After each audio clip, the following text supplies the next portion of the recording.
focusing on life here in and around Whitley County. You're listening to Mondays with the Mayor on WJHS 91.5. Now, Mondays with the Mayor.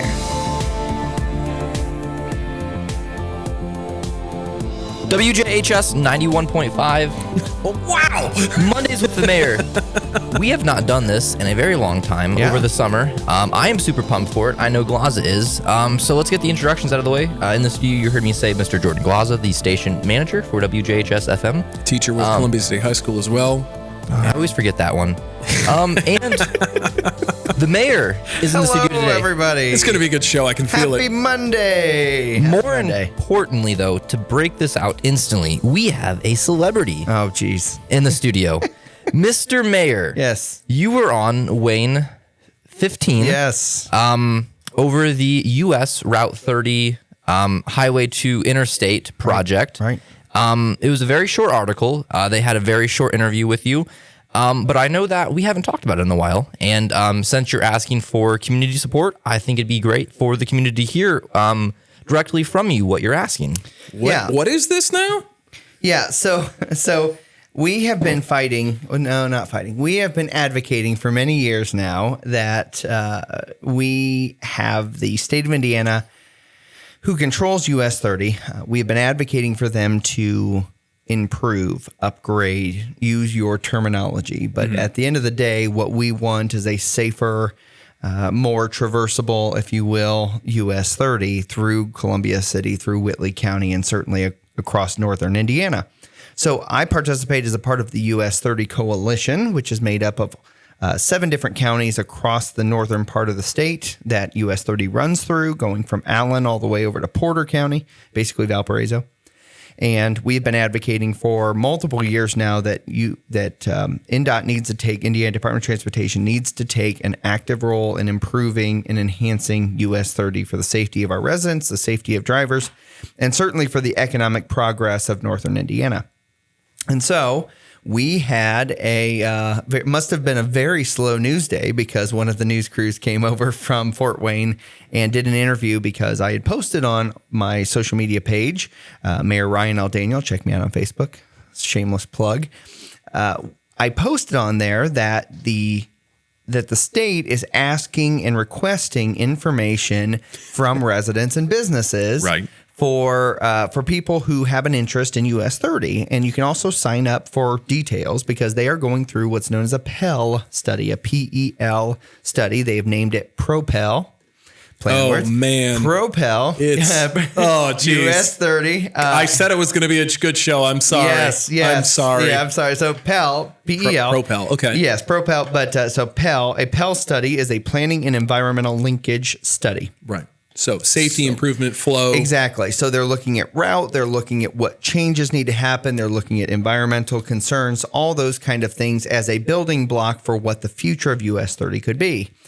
So one of those things, one of the main elements of a PEL study is to get public input. And, you may or may not know, listeners out there, that, 5 years ago or so, it's probably 7 years ago, we actually took a kind of a concept creation with residents and businesses and stakeholders along the corridor, asking them what they want to see out of US 30 that would make it safer, would make it more economically sound, et cetera. And we created a concept document. We actually have that on our website, columbiacity.net. There's also a copy of that also on the county website as well, because the city and the county, business, individuals, economic development, et cetera, all were at the table and continue to be at the table for that. So we met with the consultant on this PEL study and presented them with our concept that we had created and kind of massaged and developed over multiple years. And they were really impressed by it, which is a great thing. They actually told us that they probably would end up leaning on our concept a little bit. They're looking at your suggestion. Yes, absolutely. And keep in mind, this suggestion comes from our residents and our businesses. And so this isn't something we just pulled out of thin air.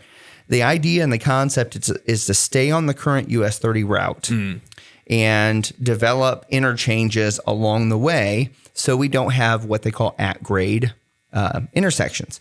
So you don't have the stop signs, you don't have the traffic lights. Instead, you have free flow US 30, and you have on ramps and off ramps, just like you do I-69, I-65, 465, etc. So I can totally see how that would be safer and faster and less annoying. Absolutely. And here's the biggest issue. The biggest issue is T-bone, head-on type collisions.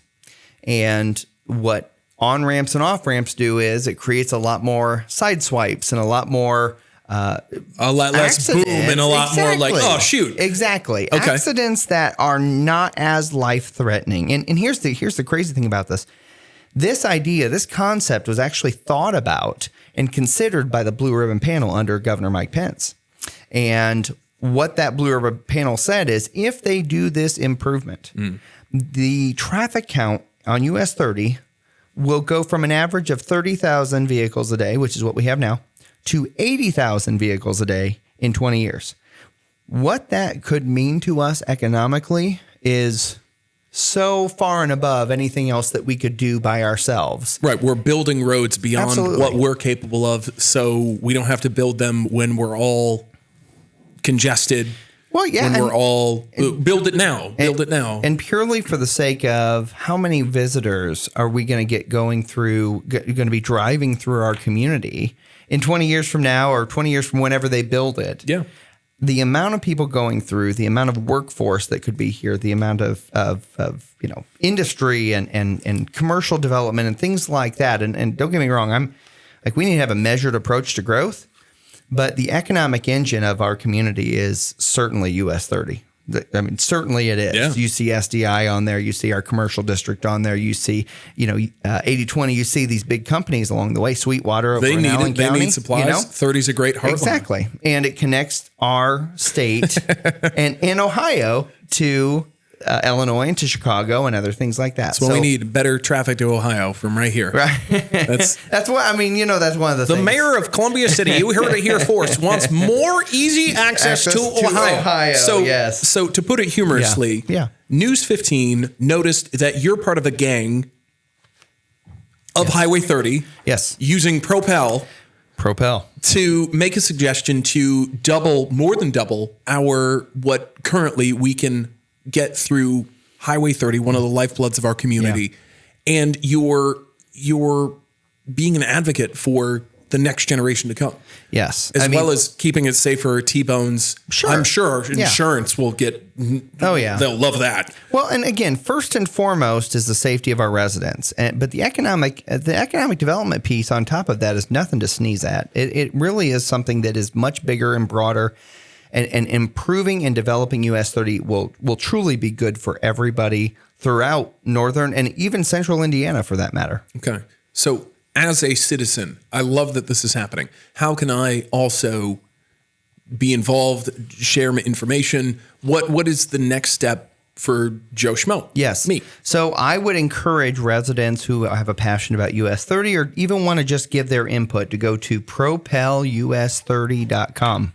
propelus30.com. Okay. Yep. Okay. And on there is a place where you'll click US 30 East because we're in the eastern part of that. I think it splits it like Bourbon. So US 30, you click on that US 30 East portion, and that will take you to a site where you can give your input and things to that effect. So okay, lots to talk about today. Yeah. We can come back to that. Thank you for diving into that. That will affect us long term. We have plenty to get to.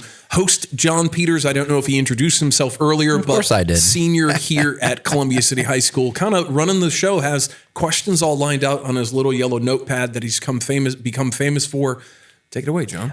So speaking of roads, recently I heard about that. This is just from my notepad. Yeah. The mayor wants new banners for Van Buren Street /205. You want student artwork, and there is a $100 prize to the students and or class. And the topic is Eagle Pride. Yes. So I kind of laid it out for you. Yeah. Talk about it. So, 3, 4, 5 years ago, I think 5 years ago or so, our Downtown Business Alliance, that is not really it kind of got merged into Columbia City Connect. But our Downtown Business Alliance at that time had taken on a banner project for that 205 corridor. And so many of those banners have been up for 5+ years. And it's time for a refresh. It's time for something new. And so we thought, okay, let's take a step back, figure out what we can do and what we can't do. Well, we have a company that we've partnered with in the past on our website to make these short little videos about our school system and about our downtown and about community development and things like that. And they said, hey, we have this banner program that, by the way, isn't going to cost you anything. And you partner with you partner with your schools to create, these beautiful banners with this artwork by students. And we go out and we get the business sponsors and we do all that kind of stuff. So it's a really neat program. We are undertaking that right now, as mentioned, where we're reaching out to students to say, give us your best Eagle Pride type design, and we will not only reward you, but we'll also reward your teacher for the efforts that they put in. So it's funny because typically those banners are pretty expensive. And so to find that they're going to basically be free of taxpayer money, and then on top of that, it's going to truly beautify that entryway, just like those banners did when we first put them up. It's going to be a really cool thing. So we are calling out art students and give us your best design for Eagle Pride. It's really exciting. Cool. That's cool. Free. Yeah. With promotion for the community. Right. With an update for the economic. Yeah, it's nice to trim up the sideburns and stuff like that in and around town. Makes it feel good. And I'll tell you, I will say, to credit to the school system is that when you come into the school campus from State Road 9, they have some really cool Eagle Pride banners that are on the light poles coming in. They look good, don't they? They look fantastic. And I'll tell you, it really does. Every time I drive in, I think, man, that looks really, really great. And so we're kind of building off of that, building off a conversation I had with Principal Mullet as well of like, how can we do more to show our community support for the Columbia City Eagles? And that's what we're trying to do. Yeah. So speaking of support for the Columbia City Eagles, a little interesting segue here. It's Mondays with the Mayor on WJHS, by the way. If you're just joining us, in with us is Mayor Ryan Daniel. That's I know me. Some people jump in a little bit later Halfway as they through get out of shows. Yeah. Just wanted to do we didn't talk about that ahead of time. Sorry to step on your show, It's okay. John. The segue was going to be good. All right, so speaking of the segue, talking about Eagle support. Yes. The high school has a severe lack of trail leading to town. So recently what we've tried to do, or we haven't done, we've got a trail grant for $1.8 million. I heard about it a little while ago, getting something of an update, and I'd like to hear it from you. Yeah, absolutely. So as you know, last year we did get notice that we were going to get this pretty sizable award for the build out of the trail from basically South Line Street down over the river, through the woods, literally, and to the high school trail that's already built up to a certain point. And so we've been working on that piece.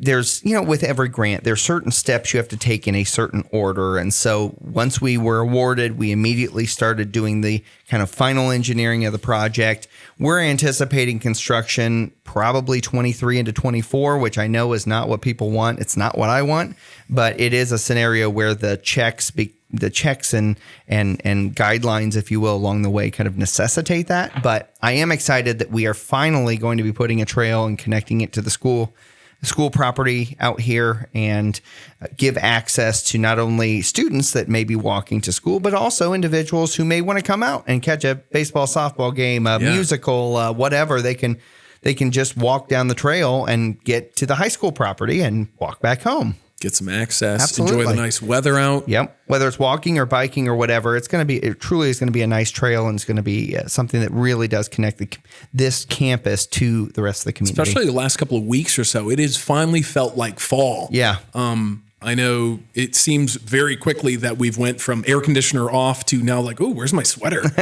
Kind of lately. I blame homecoming. I think homecoming being a little earlier in the season. I think that's the trigger point for me. I will tell you this: is the first day of homecoming is typically when I start wearing sweater vest, and so I had to do that. You and your famous sweater vest. My you know how I love my sweater vest. P.S. So, when is the line of sweater vests coming out? The Daniel line. Yes. Glaza. Well, I think I've decided it's homecoming. Homecoming. So if homecoming is in the beginning of September, then that's when it starts. If it's at the end of September, beginning of October, that's when it starts. Good show. Good show. Yeah. Good show. Available in stores now? Maybe somewhere. Okay. So speaking a bunch on ISMS and CCHS, Little Turtle, and stuff like that, the name Eagle flies around a bunch, right? You know, that's who we're famous for. Yes. So Love these transitions. Yeah. thank you. Yes. So keeping that theme, Yes. Eagle Park. Eagle Park. Yeah. I don't know much about it, so thankfully you're the mayor and Yeah. you know what's going on. The old Columbia City High the School former Columbia City area. High School area. We have, I guess, Still officially named it Eagle Park. And Still suffering from flooding. some days we have worked a little bit on the stormwater. We're continuing. Actually, that's one of the things that people will notice if they go by. Is there is more grass. There is more vegetation growing in that area. Less building than there used to be. Yes, a lot less building. But we have soccer that's continuing to happen there, which is neat. Obviously, we continue to have the aquatic center, although it's closed now. But pickleball is happening there, things like that. But with the actual high school property where the high school used to be, we are still, and this sounds like a broken record, but we are still waiting to get word from the state and federal government that we've been awarded a grant. We feel really good about it. We applied for $500,000 to put in a skate park and to put in a trellis and swings, put in a little bit of sidewalk work, and also to redo the parking lot because the parking lot needs a little love. And so that's kind of, I call it phase 1A because it kind of starts the building blocks of the other pieces. And kind of next phase after that, we're hopeful for an amphitheater as the next piece. What was that? I want to talk about that. theater. For sure. Yeah. So just the teacher in me wants to ask, are you sure you turned it in? Because, joking aside, of course, I've been looking at ColumbiaCity.net and it's part of the master plan for Eagle Park. Check it out. Those images, oh my gosh. Yeah. We talked about it a little bit. We talked amphitheater. We'll get more details if you're just hearing about that and kind of getting excited for me, concerts, performances, things like that. But just the look of it, it feels like it needs to be there. Yeah. It feels like it needs to be there. It's Absolutely. beautiful. Yeah. So we kind of joke with my community development director in that we think he maybe fills out grants with crayons. It's kind of a joke we kind of do. So shout out to Chip Hill, our community development director. But yes, this is your prototypical federal government delay, as we've been told. So I don't want to throw the state completely under the bus there, but it is they say they're waiting on the federal government. Point of the matter is, yes, is that there are multiple different pieces to the Eagle Park plan. I call it a generational project because it's going to take a generation to build because it's a $50 or $60 million project. But long story short, each piece has a critical component of trying to meet a different demographic and trying to ensure that this park is not something just for athletes. It's not something just for young people. It's not something just for, the older individuals or whatever it is, but really truly is able to meet lots of different needs. So from sculpture type areas to an amphitheater to athletic fields to walking and hiking trails and high ropes and low ropes courses, there's something for literally everybody at this park. I would say that photograph worthy, beautiful in itself, but also at the same time generational, and it will serve the generations. Absolutely. That's the goal. Again, everything we do, I've said it before, I'll say it again. Everything that my administration is trying to do is trying to build not only for the current but also future generations for this community. I've shameless plug here for the WJHS studios on Facebook, social media, Instagram. I've actually taken some screenshots and shared those just because I'm excited for what this would be and will be. Absolutely. For Columbia City. So some of those you might see them pop up in your feed and you're like, what are you posting, Mr. Glaza? That is that right there. Yeah. So I'll go back to your amphitheater. So make sure that we don't miss that because that's something I'm excited about, as you well know. John's Amphitheater. John's Amphitheater. Please name it that. That'd be awesome. That is something that's close to my heart. As you probably know, I was not only in musicals while I was in high school and elementary school, but I also was in show choir for both those times as well, and in choir in college and things like that. So music is close to my heart. The way we're kind of designing this amphitheater, which again is in the works, but nowhere near funded and completed, anything like that. But is that on one side, you'll be able to have kind of smaller concerts, and on another side can be much, much bigger. So the way in which the amphitheater will be organized, if you will, is one side will be facing to the west, which will be kind of the smaller venue, if you will, whereas to the east, it will open up to where the football field, the kind of future football field is, and things to that effect. That really provides a lot more space for people to sit and enjoy bigger concerts. So I talk about it kind of tongue in cheek, but I'd love to have Journey in Columbia City someday. So, Mr. Mayor, yes, tell the people out to instead of trying to visualize, what is a site that they can go to that they can see these plans directly and actually, put thought to paper? Sure, absolutely. So columbiacity.net, it's actually one of the banner pieces, if you will, or one of the I don't know what they're called, but the main pieces of the very front website that you have. You can actually look at all of our park plans. Interestingly, I think that park plan kind of came together in 2020. And so we've been working on it for multiple years to kind of get to that funding point and get ready for the construction and all that kind of stuff. As you well know, everything is costing more than it did a year ago or 2 years ago. And so that is also a component we're continuing to process through and figuring out, okay, what does this mean to us and how do we address these funding issues long term? But that's especially a story for another day for sure. The generational build of things being piecemeal. Yes. We're probably going to run into that a little bit. Well, absolutely. Heck, even if you're just transporting goods compared, 2020 to now, like, oh, well, it's going to cost you. Yeah, I mean, from a mile of street to a linear foot of pipe to these liquid dinosaur bones, all of that stuff. Liquid dinosaur bones. Everybody more. Liquid dinosaur bones, very valuable. Yes, very valuable. Very.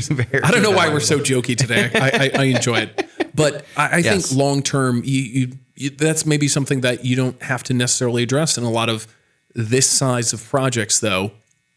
That is a unique and good thing. Yeah. That I'm glad we're having to have those discussions. Absolutely. Absolutely. Last thing I'll say kind of on this topic is there are many communities across the state of Indiana that are doing similar things, but there's also many other communities that are not doing anything. And I want to continue to be that community that's leading the pack and continuing to build for the future of our community. That's good. John?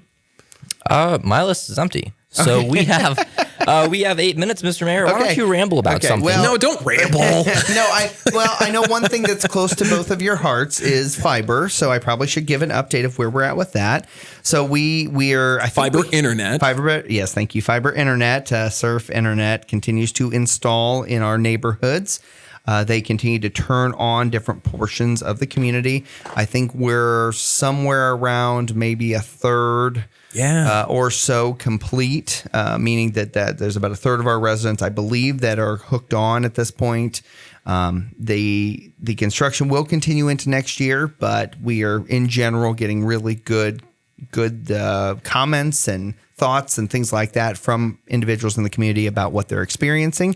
That is no slam on any other telecommunication company, but it is the only game in town. It is the only fiber, symmetrical upload and download speed kind of business that we have in the community. Mayor's talking over my head again. Yeah, I'm sorry. So, it's fast. It's very fast. And the people I've had a chance, I will echo that as a citizen. Knowledgeable, courteous, professional, and have a great product at the end of the day that I think is long-term going to serve Columbia City very, very well. And, to that point, if there are issues so there is a website, I think it's surfinternet.com, something like that. But it's been a while since I plugged it. But point of the matter is if you don't get answers, I say this to all the residents, if you don't get the answers or response back, call our office. We have kind of a hotline, if you will, that we can call with issues. And my assistant is more than happy to take your information and to make sure that your message is conveyed to the companies, to the construction crews, et cetera. So, it's great. And again, with people continuing to move from offices to working at home, this is a vital component to the future of our economy and to gaining and growing our population. All right. Yeah. So if you're one of the people that has never heard about Surf Internet before being installed, and you're kind of curious of like, well, what's the prices? What's the upload and download? To rattle it off really quick, $35 a month, it'll get you 50 up, 50 down megabytes. $55 a month, which this includes a router, 100 up, 100 down megabytes. For $70 a month, 500 up, 500 down megabytes. This includes a router. And the 1 gig that everyone's talking about, $1,000 up, $1,000, or not $1,000, no. 1,000 up, 1,000 down megabytes, 1 gigabyte is $85 a month. Mm-hmm. So if you haven't heard about it, you can go to surfinternet.com. It'll ask you, check your availability, type in your address. You'll see the plans there. You'll see what the add-ons are for the Wi-Fi. The Eros, I believe, are the modems that they use. And then you can also get phone number and VoIP services. They have your contact information. You can go there.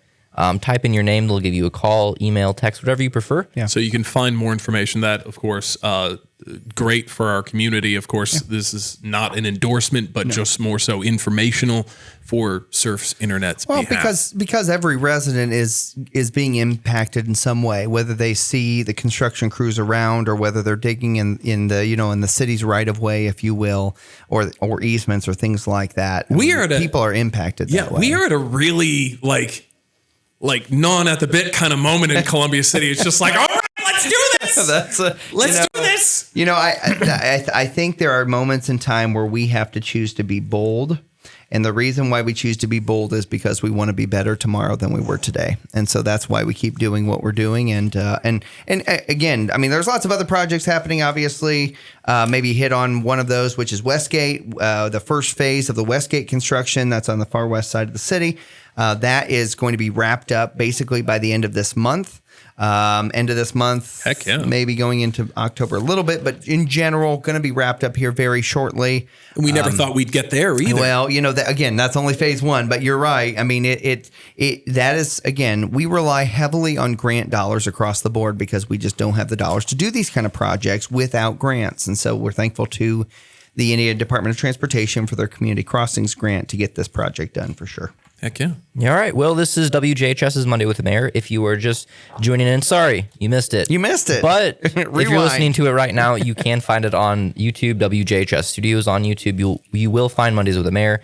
To kind of recap on everything that we've talked about, in the beginning we talked about the U.S. Route 30 project. The mayor wants safer passages on Route 30.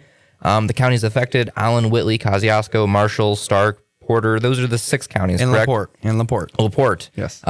So you want no more as at grade, correct? Right. So the goal is to move to a freeway mechanism with on ramps and off ramps. Also, the Blue River panel expected our travel now to go from 30,000 to 80,000 people in the next 20 years. What else? The Van Buren project, I say the project, it's not a project. The banner project. You're just partnering with a banner program that affects students at Columbia City High School and other students around the area. And there is a $100 prize. So if you're interested, you can find out more. For students. That's right. You can find more on columbiacity.net. The trail grant that affects the CCHS, Little Turtle, ISMS. It's going to be awesome. You can now walk back and forth, or you will be able to walk back and forth, bike, skate for all, Yep. Also Eagle Park. So, soccer will be happening soon. Pickleball is happening. And then the old high school property will be turned into a very small little park area for a grant of $0.5 million. Yeah. So the grant request is $500,000. We think we may get a little more than that, but its overall project's about $1 million and change. Yeah. So I missed this part. The amphitheater, that is an overall $50 million project for you called it a generation project. Well, let me back up. Yeah, the whole park itself is $50 million. The amphitheater itself, we don't have a good number on that, but the whole park itself, yes, we call it a generational project because there's so many pieces of it that'll be built over a long period of time. But yes, it's going to be a transformational project for sure. Thank you. And the last subject we talked about, this just past one, was the fiber optic internet. Westgate is supposedly getting wrapped up. I say supposedly, is estimated to get wrapped up at the end of the month. And with that last topic, the favorite topic of the station, that wraps up WJHS's Monday with the Mayor. Yeah. Thank you so much for joining. In the studios today, we have Mr. Jordan Glaza, the teacher at Columbia City High School. Good day, guys. The station FM manager, the celebrity, and the mayor. Thanks for having me on. Thank you so much. This is Jonathan Peters, Mondays with the Mayor, WJHS. Broadcasting from Columbia City High School. Views and opinions expressed here do not represent WCCS. Search for WJHS on Twitter, Facebook, Instagram, and more. Write to us your comments and questions to be voiced on the air. WJHS is 91.5 The Eagle.